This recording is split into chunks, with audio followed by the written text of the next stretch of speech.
नमस्कार, स्वागत है आप सभी का। मेरा नाम है प्रेमपाल सिंह और हम डिस्कस कर रहे हैं न्यू एनसीईआरटी। हम डिस्कस कर रहे हैं न्यू एनसीईआरटी और ये 8th क्लास की एनसीईआरटी है जिसमें हम डिस्कस कर रहे हैं इकोनॉमिक्स वाला chapter, that is factor of production, उत्पादन के कारक।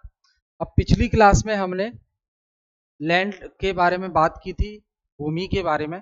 आज हम बात करेंगे कैपिटल के बारे में। आज हम बात करेंगे कैपिटल, क्योंकि कैपिटल भी फैक्टर ऑफ प्रोडक्शन में काउंट होती है। ठीक है, कैपिटल है क्या? तो in economics any asset whether physical और financial used to produce goods and services. Capital होती क्या है इकोनॉमिक्स में? कैपिटल किसे कहते हैं? कोई भी ऐसी एसेट, कोई भी ऐसी संपत्ति जो या तो फिजिकल हो या फाइनेंशियल हो, हम उसका प्रयोग करते हैं कोई सामान या सेवाएं बनाने में, उसे कहते हैं कैपिटल।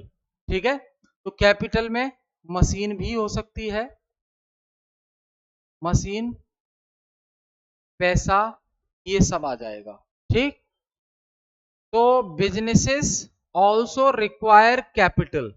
जो भी बिजनेस है वहां कैपिटल की भी आवश्यकता पड़ती है। that comprises monetary resources and durable assets like machinery, tools, equipments, vehicles, vending carts, computers, shops, factories, office building, etc. भाई देखो कितनी चीज बता दी यहाँ पे। हम बात कर रहे हैं कैपिटल की। हम बात किसकी कर रहे हैं? कैपिटल की। तो कैपिटल हमने शॉर्ट में देखा कि हर एक वो चीज कैपिटल है जिसका प्रयोग करके हम कोई भी सामान या सेवाएं दे रहे हैं, प्रोड्यूस कर रहे हैं। अब जो बिजनेस है उसमें कैपिटल की जरूरत पड़ती है, बिना कैपिटल के कोई बिजनेस नहीं चल सकता। अब बिजनेस में कैपिटल की जरूरत पड़ती है तो कैपिटल में क्या आता है? जैसे कि मॉनेटरी रिसोर्सेज भी आ जाएंगे, यानी कि जिनसे पैसा मिल रहा है वो भी आ जाएंगे। इसके अलावा मशीन आ जाएंगी, आपकी टूल्स आ जाएंगे, इक्विपमेंट्स औजार आ जाएंगे, वाहन आ जाएंगे, कंप्यूटर है ना, शॉप दुकानें आ जाएंगी, फैक्ट्रीज कारखाने आ जाएंगे, ऑफिस की बिल्डिंग आ जाएंगी। ये सब कैपिटल है, ये सब बिजनेस में जरूरत पड़ती है for their day to day operations. जो डे टू डे ऑपरेशंस होते हैं किसी बिजनेस के, उन डे टू डे ऑपरेशंस में हमें इन सब चीजों की जरूरत पड़ती है।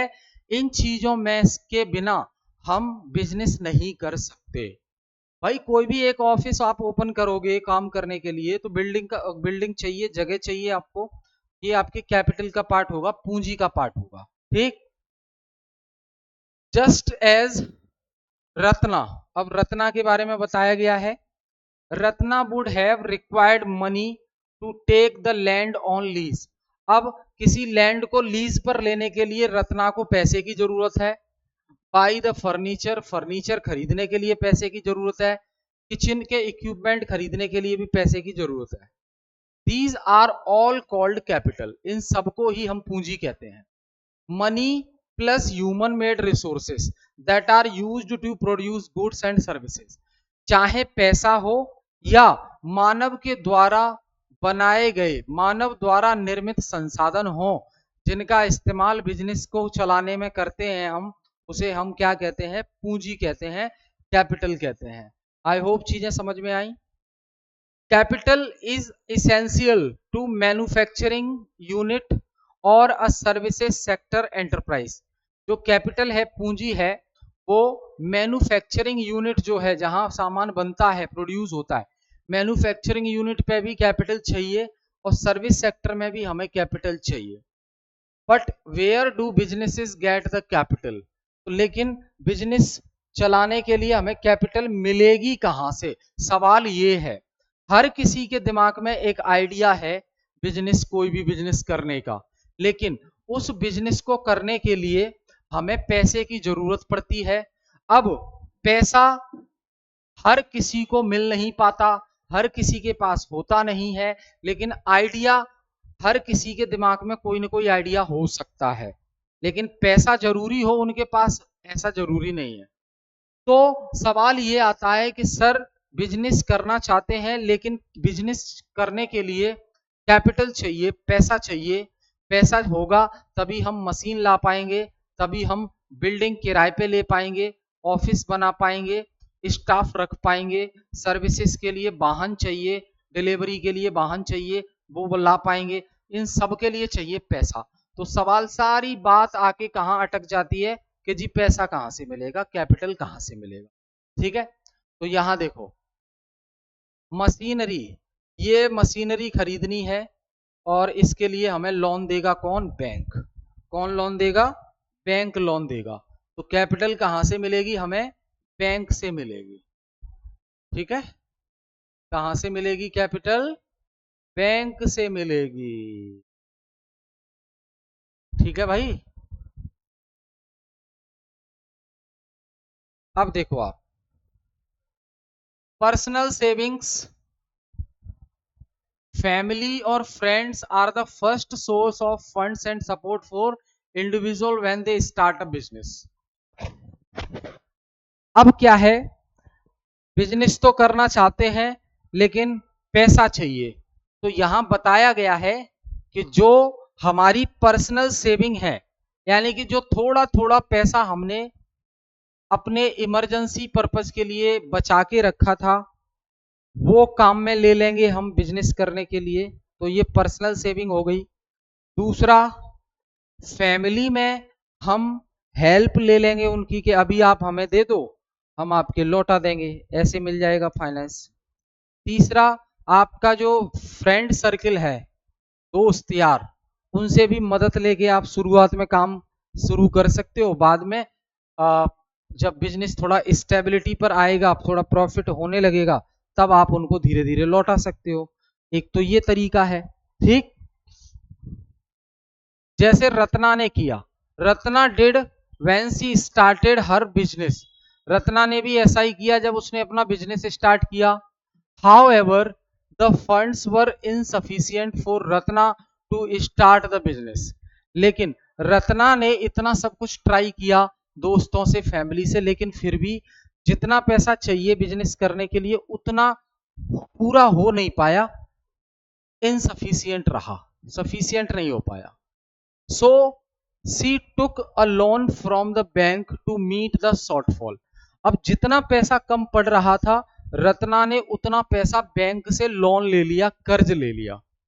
She paid interest along with a part of her loan amount over a period of time. अब रत्ना ने जितना पैसा लिया, प्रिंसिपल अमाउंट, उस पे वो ब्याज भी चुका रही है टाइम टू टाइम।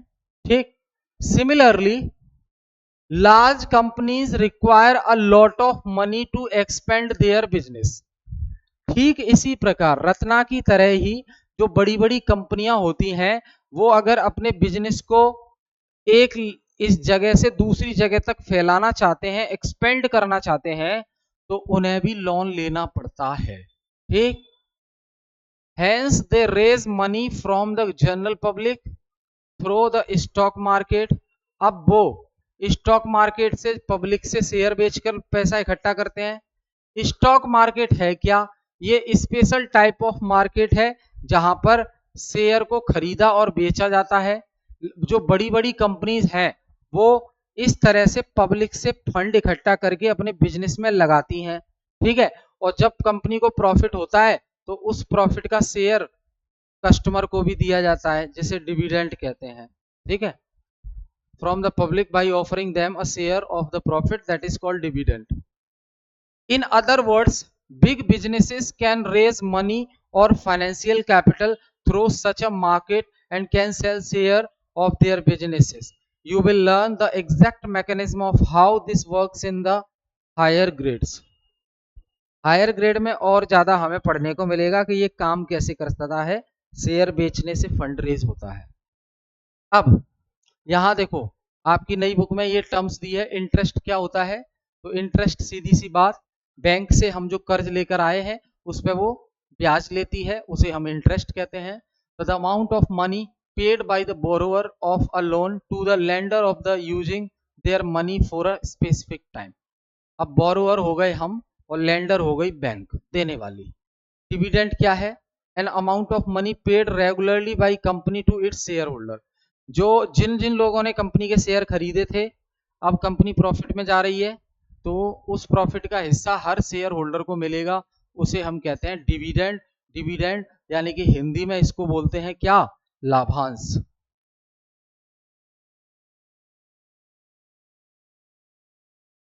हिंदी में इसे क्या बोलते हैं, लाभांश बोलते हैं।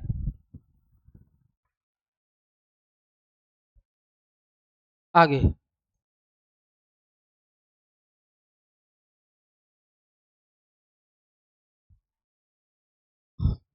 अब आते हैं एंटरप्रेन्योरशिप क्या होती है, उद्यमिता।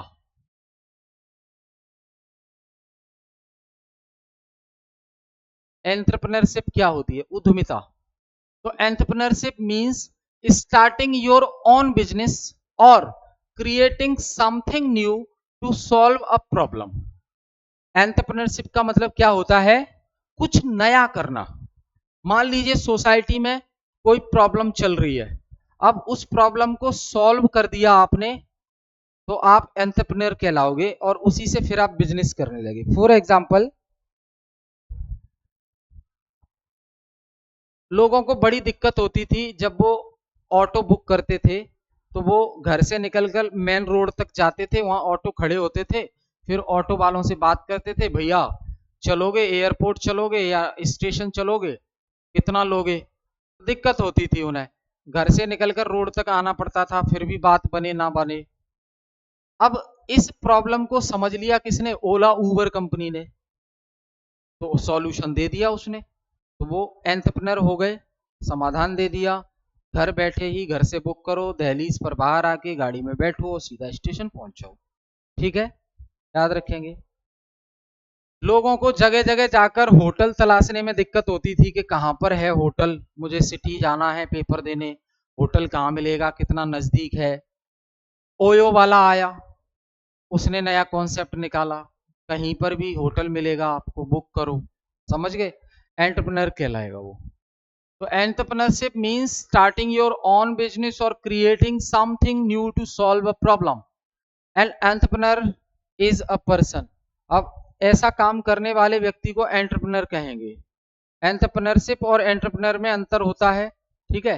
जैसे बम्बू के कैन बनाए जाते हैं अरुणाचल प्रदेश में, फूड प्रोसेसिंग होता है यहाँ पे, ठीक है।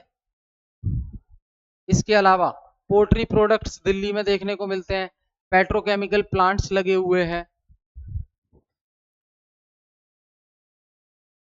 Who comes up with an idea, takes risk, gather other factors of production and works hard to make their startup idea successful। तो भाई देखो, स्टार्टअप आइडिया जो होता है ना, यानी कि पहली बार कोई चीज आप स्टार्ट करने जा रहे हो, उसे कहेंगे startups. Startup is an entrepreneurial venture with limited resources that aims at rapid growth and expansion while leveraging technology.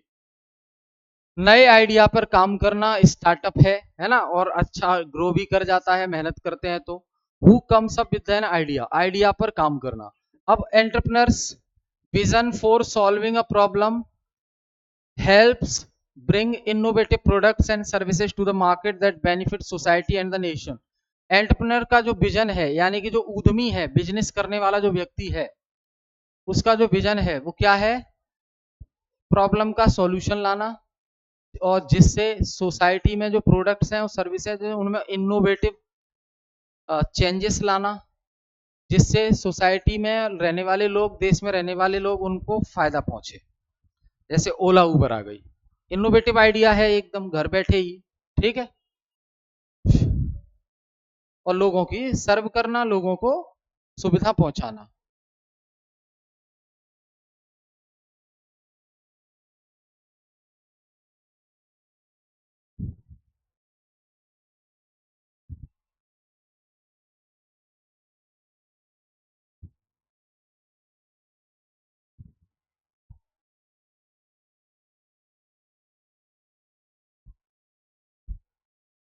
अब देखो एंटरप्रेन्योर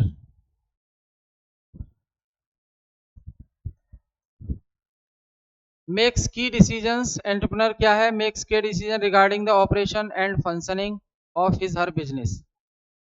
एंटरप्रेन्योर के द्वारा क्या क्या काम किए जाते हैं वो देखो।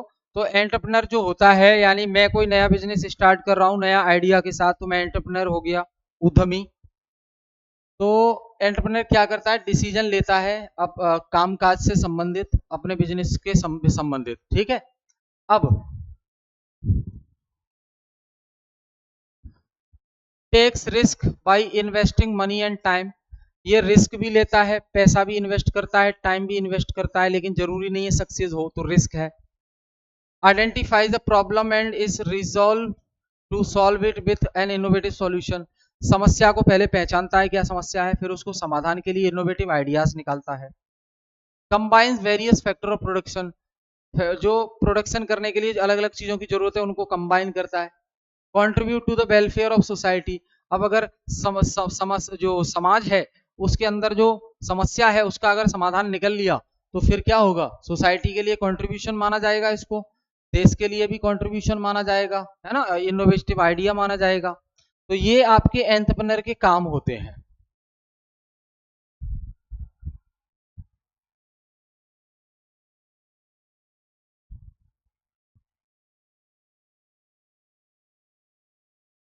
अब देखो रतन टाटा, सॉरी JRD टाटा के बारे में बात की गई है यहाँ पे। JRD टाटा, टाटा ग्रुप के, है ना। तो JRD टाटा ये एक एंटरप्रेन्योर है, इंडस्ट्रियलिस्ट है, फिलंथ्रोपिस्ट है। पूरा नाम है इनका जहांगीर रतनजी दादा भोई Tata. was one of the India's greatest entrepreneurs and played a big role in building modern India, आधुनिक भारत के निर्माण में इनका अहम योगदान है। He was born in 1904 and become the head of the Tata Group, one of the largest business groups in the country. He believed that businesses should not only make money but also help society. इनका मानना ये था कि जो हम business करते हैं उससे हम सिर्फ पैसा ही नहीं कमाते हैं बल्कि समाज में भी हम योगदान देते हैं, समाज में भी हम सुविधाएं देते हैं, ठीक है, समाज की भी मदद करते हैं। He started India's first airline that is Tata airline in 1932। Tata airlines की शुरुआत की इन्होंने, जिसे बाद में एयर इंडिया कहा गया। टाटा एयरलाइंस की शुरुआत इन्होंने 1932 में करी, which later become Air India. Under his leadership the Tata group expanded into many areas like steel, car, power, chemicals, है ना। तो JRD Tata was also known for caring about his workers. JRD Tata को इसलिए भी जाना जाता है कि ये आप अपने यहाँ काम करने वाले एम्प्लॉय का बहुत ध्यान रखते थे, उनकी परवाह करते थे, ठीक है। ही believed in providing them with good working condition, और अपने एम्प्लॉय को बहुत अच्छी वर्किंग कंडीशन प्रोवाइड कराते थे। He was a man of vision, hard work and honesty, ईमानदार व्यक्ति। 1992 में he received the Bharat Ratna award, India's highest civilian award, for his greatest service to the nation. राष्ट्र की एक लिए महान सेवा के उपलक्ष्य में इन्हें भारत रत्न दिया गया 1992 में JRD टाटा को, ठीक है।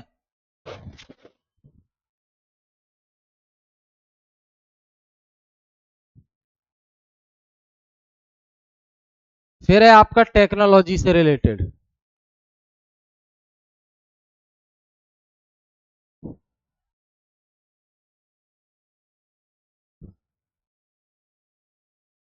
टेक्नोलॉजी बहुत यूजफुल हो गई है इस समय, AI आप जानते ही हैं। तो technology means the application of scientific knowledge. For example, a camera converts light into electrical signal to create digital image. Any production related activity uses some form of technology. Some early forms of technology that have existed since ancient times are still in use today. अब today newer and advanced technological development are applied in various areas.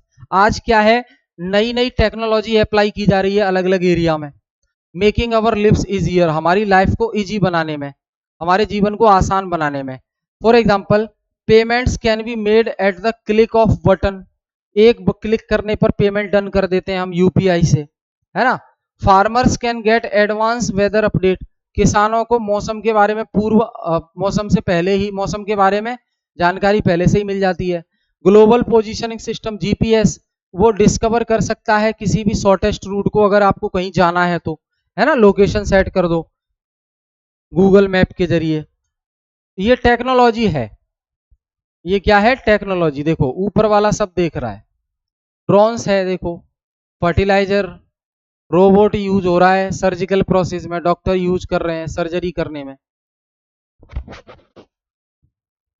अब have you noticed how old technology gets replaced by a new better one, पुरानी technology की जगह नई technology आ रही है, वो replace कर दी जा रही है। This process makes it easier for people and businesses to get things done and improve how they work. For example, instead of sending letters by post, हम क्या करते हैं, लेटर भेजने की बजाय हम ईमेल भेज देते हैं, बातचीत हो जाती है, व्हाट्सएप कर देते हैं।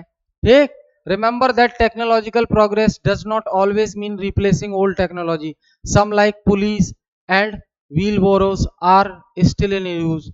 पुलिस, समझ रहे हैं, ये इस्तेमाल हो रही है अभी, इनको रिप्लेस नहीं किया गया है। कुछ ओल्ड टेक्नोलॉजी है जो इस्तेमाल हो रही है, जैसे ये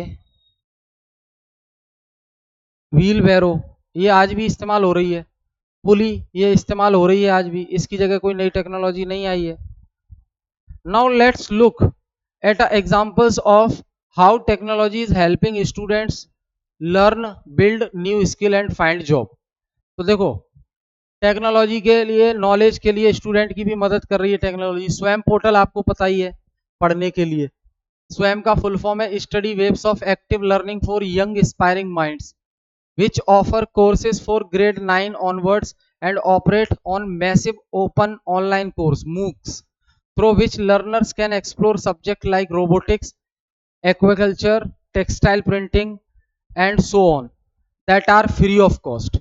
free of cost course provide कर रहा है ये स्वयं पोर्टल, आप जाके सर्च कर सकते हैं। ठीक है, तो ये नॉलेज इंक्रीज करने में भी मदद कर रही है स्वयं। ये swayam.gov.in पर जाके आप एक्सेस कर सकते हैं, इसको फ्री में कंटेंट मिलेगा, वीडियोस मिलेंगे, आप पढ़ सकते हैं वहां पे। तो ये टेक्नोलॉजी हेल्प कर रही है। अब इतने सारे फैक्टर हमने बात करी, ये फैक्टर आपस में कनेक्टेड कैसे हैं? How are they factors connected? The factors that is land, labor, capital, entrepreneurship and technology are combined to produce goods and services.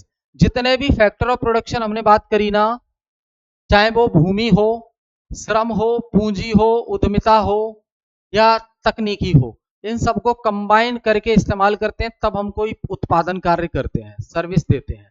And the proportion of each factor used depends on the product. अब किस product के लिए कौन सा factor कितना इस्तेमाल होगा, ये डिपेंड करता है प्रोडक्ट पे। For example, output from the agriculture, construction and handicraft sector relies more on labour, वहां लेबर की ज्यादा जरूरत है एग्रीकल्चर में। This is labour intensive, while semiconductor chips और सैटेलाइट रिक्वायर्स मोर कैपिटल, पैसा चाहिए यहाँ, स्पेशलाइज्ड मशीनरी चाहिए, आर कैपिटल इंटेंसिव। ठीक,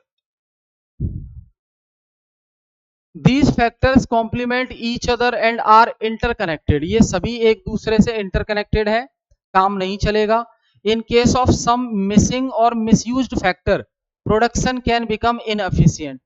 अगर कोई भी फैक्टर ऑफ प्रोडक्शन मिस हो गया, जिसका इस्तेमाल नहीं कर पाए, तो हमारा प्रोडक्ट इनसफिशियंट रहेगा, बन नहीं पाएगा पूरा। However, in some cases, new technologies can change the proportion used and output. For instance, increased machine use in agriculture can lower dependency on labor. अब मशीन का ज्यादा इस्तेमाल होने से लेबर के पर डिपेंडेंसी कम हो गई है। Similarly, 3D printing can help revive the dyeing art forms in the textile by producing handloom product. Dyeing का इस्तेमाल करते थे कपड़ा प्रिंट करने में, अब वो 3D का इस्तेमाल हो रहा है, 3D प्रिंटिंग का इस्तेमाल हो रहा है। ठीक है, तो ये ध्यान रखना है हमें। तो ये पूरी सप्लाई चेन है, हर लेवल पे अलग अलग चीजों का इस्तेमाल होता है। अब जैसे यहाँ पे बताया गया है the process of mobile phone assembly. Mobile phone assemble होता है तो कैसे होता है, देखो मोबाइल फोन असेंबल कैसे होता है, आपके हाथ में जो मोबाइल आता है वो कैसे असेंबल होता है। India is the world's second largest mobile phone manufacturer after China in 2025.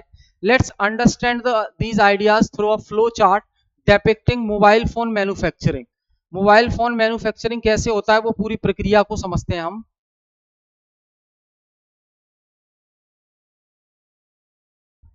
सबसे पहले देखो क्या होगा, स्टार्ट स्टार्ट होगा।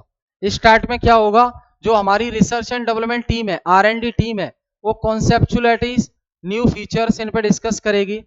Then acquire land and set up factory, फिर लैंड एक्वायर करी जाएगी और फैक्ट्री बनाई जाएगी। उसके बाद रॉ मटेरियल खरीदा जाएगा मोबाइल बनाने के लिए, चिप वगैरह। फिर असेंबल और कंपोनेंट और सॉफ्टवेयर इंस्टॉल करे जाएंगे उसमें। फिर टेस्ट फोन, फोन की टेस्टिंग होगी, है ना। फिर मास प्रोडक्शन और पैकेजिंग, फिर बहुत ज्यादा उत्पादन किया जाएगा जब टेस्टिंग सफल हो जाएगी। फिर उसके बाद उत्पादन के बाद डिस्ट्रीब्यूशन किया जाएगा रिटेल स्टोर को, और एंड हो जाती है ये प्रोसेस। ये है मोबाइल फोन बनाने की पूरी प्रक्रिया, समझ गए। तो ये इसे कहते हैं क्या, असेंबली, असेंबलिंग प्रोसेस। जैसे टीवी असेंबल की प्रोसेस हो सकती है, कार असेंबल की प्रोसेस हो सकती है अपने आप में।